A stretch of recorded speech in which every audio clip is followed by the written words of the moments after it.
मैं कलयुग हूं।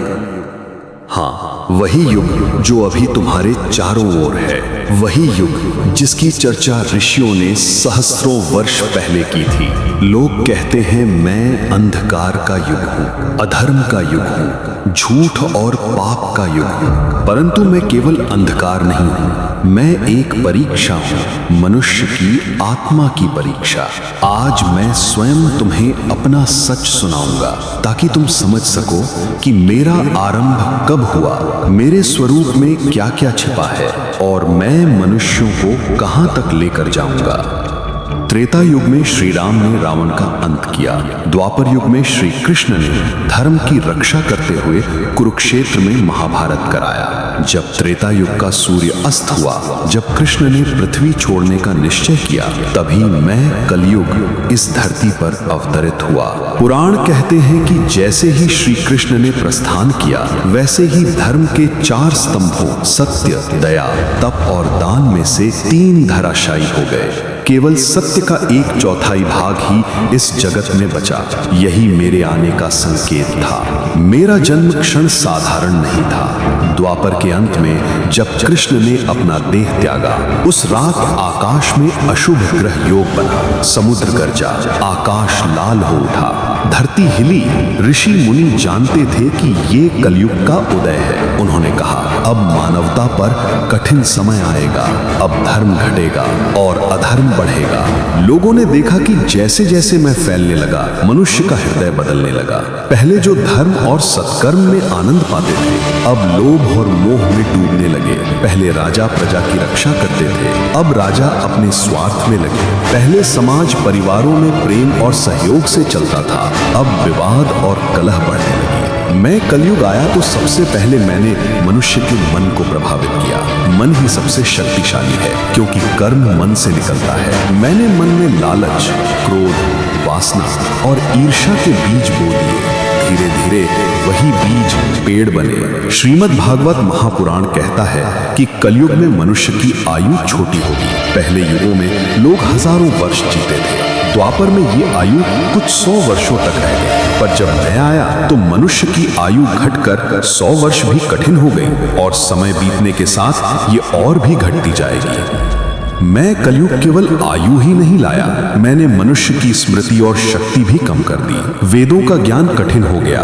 लोग वेद शास्त्र पढ़ना छोड़ने लगे। पहले जहां एक व्यक्ति को वेद कंठस्थ होते थे, अब उसे एक मंत्र भी याद रखना कठिन होने लगा। यह परिवर्तन धीरे धीरे बढ़ता गया। समाज में 4 वर्णों का संतुलन टूटने लगा। ब्राह्मण जो ज्ञान के रक्षक थे, वे धन और लोभ में फंस गए। क्षत्रिय जो रक्षा करते थे, वे अत्याचार करने लगे। वैश्य जो व्यापार में धर्म रखते थे, उन्होंने छल और कपट बढ़ाया। शूद्र जो सेवा में गर्व करते थे, उन्होंने विद्रोह और असंतोष फैलाया। मैं कलयुग हर जगह प्रवेश करने लगा। परिवार में भाई भाई के बीच प्रेम घटा। स्त्री पुरुष का संबंध पवित्रता से हटकर वासना में बदल गया। मित्रता का आधार धर्म और कर्तव्य न रहकर लाभ और स्वार्थ हो गया। परंतु मेरा स्वभाव केवल नकारात्मक नहीं है, ये भी सत्य है कि मैं सबसे आसान युग हूँ। क्यों? क्योंकि पिछले युगों में मुक्ति कठिन थी। त्रेता और द्वापर में तपस्या करनी पड़ती थी, बड़े यज्ञ करने पड़ते थे, वर्षों तक ध्यान करना पड़ता था। परंतु मेरे युग में केवल नाम स्मरण से भी मुक्ति संभव है। यही मेरी सबसे बड़ी विशेषता है। शास्त्र कहते हैं, कलौ केवल नामाधारः, अर्थात कलयुग में केवल भगवान का नाम लेने से भी पाप क्षीण होते हैं और मुक्ति का मार्ग मिलता है। यही कारण है कि महापुरुष कहते हैं कि भले ही मैं अंधकार का युग हूँ, परंतु मेरी सबसे बड़ी कृपा यह है कि यहाँ सबसे सरल उपाय से मोक्ष प्राप्त किया जा सकता है। अब सुनो, मेरे युग की अवधि कितनी है। शास्त्र के अनुसार ब्रह्मा का एक दिन 1000 महायुगों का होता है। एक महायुग में 4 युग होते हैं, सत्य, त्रेता, द्वापर और कलयुग। कलयुग की अवधि 4,32,000 मानव वर्ष है। जब कृष्ण पृथ्वी से प्रस्थान किए, तभी से मेरी घड़ी चल पड़ी। ये समय लगभग 3102 ईसा पूर्व का माना जाता है। तब से अब तक 5000 से अधिक वर्ष बीत चुके हैं। इसका अर्थ है कि मेरी अवधि का एक छोटा सा हिस्सा ही पूरा हुआ है। अभी मुझे लाखों वर्ष और चलना है। मेरी शुरुआत में लोग फिर भी कुछ हद तक धर्म का पालन करते थे। ऋषि मुनि जीवित थे, गंगा यमुना सरस्वती के तट पर तपस्वी साधना कर रहे थे। पर जैसे जैसे शताब्दियां बीती, मेरा प्रभाव गहराता गया। मैंने राजा महाराजाओं के हृदय में लालच डाला, मैंने समाज में छल और कपट फैलाया, मैंने लोगों को जाति और मतों में बांट दिया। तुम्हें यह जानकर आश्चर्य होगा कि जैसे जैसे समय बीत रहा है, मैं अपने लक्षण और बढ़ा रहा हूं। आज तुम जो भ्रष्टाचार, धोखा, अत्याचार, युद्ध, आतंक और स्वार्थ देखते हो, ये सब मेरा ही प्रभाव है। आज लोग धर्म को भी स्वार्थ से जोड़ते हैं। मंदिर जाते हैं पर दान इसलिए देते हैं ताकि उनके अपने काम बने। राजनीति धर्म के नाम पर होती है, पर लक्ष्य केवल सत्ता होता है। यही कलयुग का खेल है। मेरा सबसे बड़ा प्रभाव है मिथ्या आचार, झूठ और दिखावा। लोग बाहर से पवित्र दिखाई देते हैं, पर भीतर से लोभी और स्वार्थी होते हैं। रिश्ते भी लाभ पर आधारित हो गए हैं। पुत्र माता पिता का सम्मान केवल लाभ के लिए करता है। पति पत्नी का संबंध केवल स्वार्थ और इच्छा पर आधारित होता है। परंतु मैं कलयुग एक बात साफ कहता हूँ, मैं केवल विनाशक नहीं हूँ, मैं दर्पण हूँ। मैं मनुष्य को दिखाता हूँ कि वो कहाँ गिर रहा है, और यही मेरी विशेषता है। जो इस दर्पण को पहचान लेता है और सचेत हो जाता है, वो मुझे हराकर मोक्ष प्राप्त कर सकता है। इसलिए पुराण कहते हैं कि कलयुग को शत्रु मत समझो, इसे परीक्षा मानो। यहाँ जो विजयी होगा, उसका स्थान सीधा भगवान के धाम में होगा। मैं कलयुग हूँ। हाँ, वही युग जो अभी तुम्हारे चारों ओर है। वही युग जिसकी चर्चा ऋषियों ने सहस्त्रों वर्ष पहले की थी। लोग कहते हैं मैं अंधकार का युग हूँ, अधर्म का युग हूँ, झूठ और पाप का युग हूँ। परंतु मैं केवल अंधकार नहीं हूँ, मैं एक परीक्षा हूँ, मनुष्य की आत्मा की परीक्षा। आज मैं स्वयं तुम्हें अपना सच सुनाऊंगा ताकि तुम समझ सको कि मेरा आरंभ कब हुआ, मेरे स्वरूप में क्या क्या छिपा है, और मैं मनुष्यों को कहां तक लेकर जाऊंगा। त्रेता युग में श्री राम ने रावण का अंत किया। द्वापर युग में श्री कृष्ण ने धर्म की रक्षा करते हुए कुरुक्षेत्र में महाभारत कराया। जब त्रेता युग का सूर्य अस्त हुआ, जब कृष्ण ने पृथ्वी छोड़ने का निश्चय किया, तभी मैं कलयुग इस धरती पर अवतरित हुआ।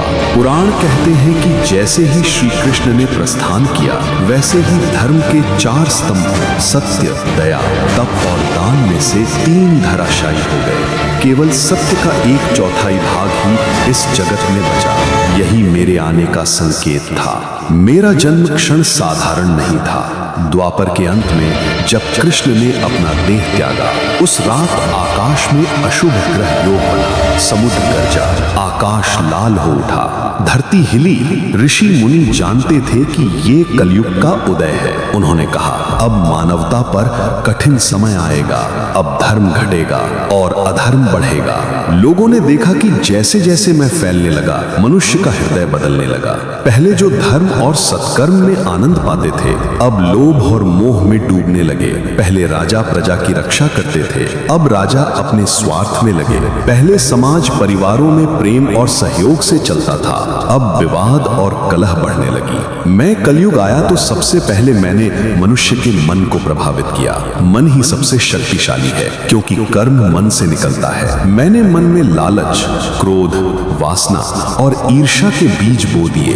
धीरे धीरे वही बीज पेड़ बने। श्रीमद् भागवत महापुराण कहता है कि कलयुग में मनुष्य की आयु छोटी होगी। पहले युगों में लोग हजारों वर्ष जीते थे। द्वापर में ये आयु कुछ 100 वर्षों तक रह गई। पर जब मैं आया तो मनुष्य की आयु घटकर 100 वर्ष भी कठिन हो गई, और समय बीतने के साथ ये और भी घटती जाएगी।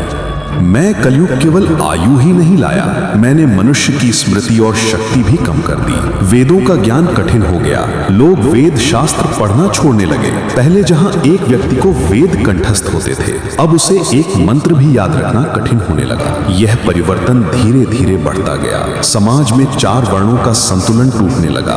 ब्राह्मण जो ज्ञान के रक्षक थे, वे धन और लोभ में फंस गए। क्षत्रिय जो रक्षा करते थे, वे अत्याचार करने लगे। वैश्य जो व्यापार में धर्म रखते थे, उन्होंने छल और कपट बढ़ाया। शूद्र जो सेवा में गर्व करते थे, उन्होंने विद्रोह और असंतोष फैलाया। मैं कलयुग हर जगह प्रवेश करने लगा। परिवार में भाई भाई के बीच प्रेम घटा, स्त्री पुरुष का संबंध पवित्रता से हटकर वासना में बदल गया। मित्रता का आधार धर्म और कर्तव्य न रहकर लाभ और स्वार्थ हो गया। परंतु मेरा स्वभाव केवल नकारात्मक नहीं है, ये भी सत्य है कि मैं सबसे आसान युग हूँ। क्यों? क्योंकि पिछले युगों में मुक्ति कठिन थी। त्रेता और द्वापर में तपस्या करनी पड़ती थी, बड़े यज्ञ करने पड़ते थे, वर्षों तक ध्यान करना पड़ता था। परंतु मेरे युग में केवल नाम स्मरण से भी मुक्ति संभव है। यही मेरी सबसे बड़ी विशेषता है। शास्त्र कहते हैं कलौ केवल नामाधार, अर्थात कलयुग में केवल भगवान का नाम लेने से भी पाप क्षीण होते हैं और मुक्ति का मार्ग मिलता है। यही कारण है कि महापुरुष कहते हैं कि भले ही मैं अंधकार का युग हूँ, परंतु मेरी सबसे बड़ी कृपा यह है कि यहाँ सबसे सरल उपाय से मोक्ष प्राप्त किया जा सकता है। अब सुनो, मेरे युग की अवधि कितनी है। शास्त्र के अनुसार ब्रह्मा का एक दिन 1000 महायुगों का होता है। एक महायुग में 4 युग होते हैं, सत्य, त्रेता, द्वापर और कले। कलयुग की अवधि 4,32,000 मानव वर्ष है। जब कृष्ण पृथ्वी से प्रस्थान किए तभी से मेरी घड़ी चल पड़ी। ये समय लगभग 3102 ईसा पूर्व का माना जाता है। तब से अब तक 5000 से अधिक वर्ष बीत चुके हैं। इसका अर्थ है कि मेरी अवधि का एक छोटा सा हिस्सा ही पूरा हुआ है। अभी मुझे लाखों वर्ष और चलना है। मेरी शुरुआत में लोग फिर भी कुछ हद तक धर्म का पालन करते थे। ऋषि मुनि जीवित थे, गंगा यमुना सरस्वती के तट पर तपस्वी साधना कर रहे थे। पर जैसे जैसे शताब्दियां बीती मेरा प्रभाव गहराता गया। मैंने राजा महाराजाओं के हृदय में लालच डाला, मैंने समाज में छल और कपट फैलाया, मैंने लोगों को जाति और मतों में बांट दिया। तुम्हें यह जानकर आश्चर्य होगा कि जैसे जैसे समय बीत रहा है मैं अपने लक्षण और बढ़ा रहा हूं। आज तुम जो भ्रष्टाचार, धोखा, अत्याचार, युद्ध, आतंक और स्वार्थ देखते हो, ये सब मेरा ही प्रभाव है। आज लोग धर्म को भी स्वार्थ से जोड़ते हैं। मंदिर जाते हैं पर दान इसलिए देते हैं ताकि उनके अपने काम बने। राजनीति धर्म के नाम पर होती है पर लक्ष्य केवल सत्ता होता है। यही कलयुग का खेल है। मेरा सबसे बड़ा प्रभाव है मिथ्या आचार, झूठ और दिखावा। लोग बाहर से पवित्र दिखाई देते हैं पर भीतर से लोभी और स्वार्थी होते हैं। रिश्ते भी लाभ पर आधारित हो गए हैं। पुत्र माता पिता का सम्मान केवल लाभ के लिए करता है। पति पत्नी का संबंध केवल स्वार्थ और इच्छा पर आधारित होता है। परंतु मैं कलयुग एक बात साफ कहता हूँ, मैं केवल विनाशक नहीं हूँ, मैं दर्पण हूँ। मैं मनुष्य को दिखाता हूँ कि वो कहाँ गिर रहा है और यही मेरी विशेषता है। जो इस दर्पण को पहचान लेता है और सचेत हो जाता है वो मुझे हराकर मोक्ष प्राप्त कर सकता है। इसलिए पुराण कहते हैं कि कलयुग को शत्रु मत समझो, इसे परीक्षा मानो। यहाँ जो विजयी होगा उसका स्थान सीधा भगवान के धाम में होगा।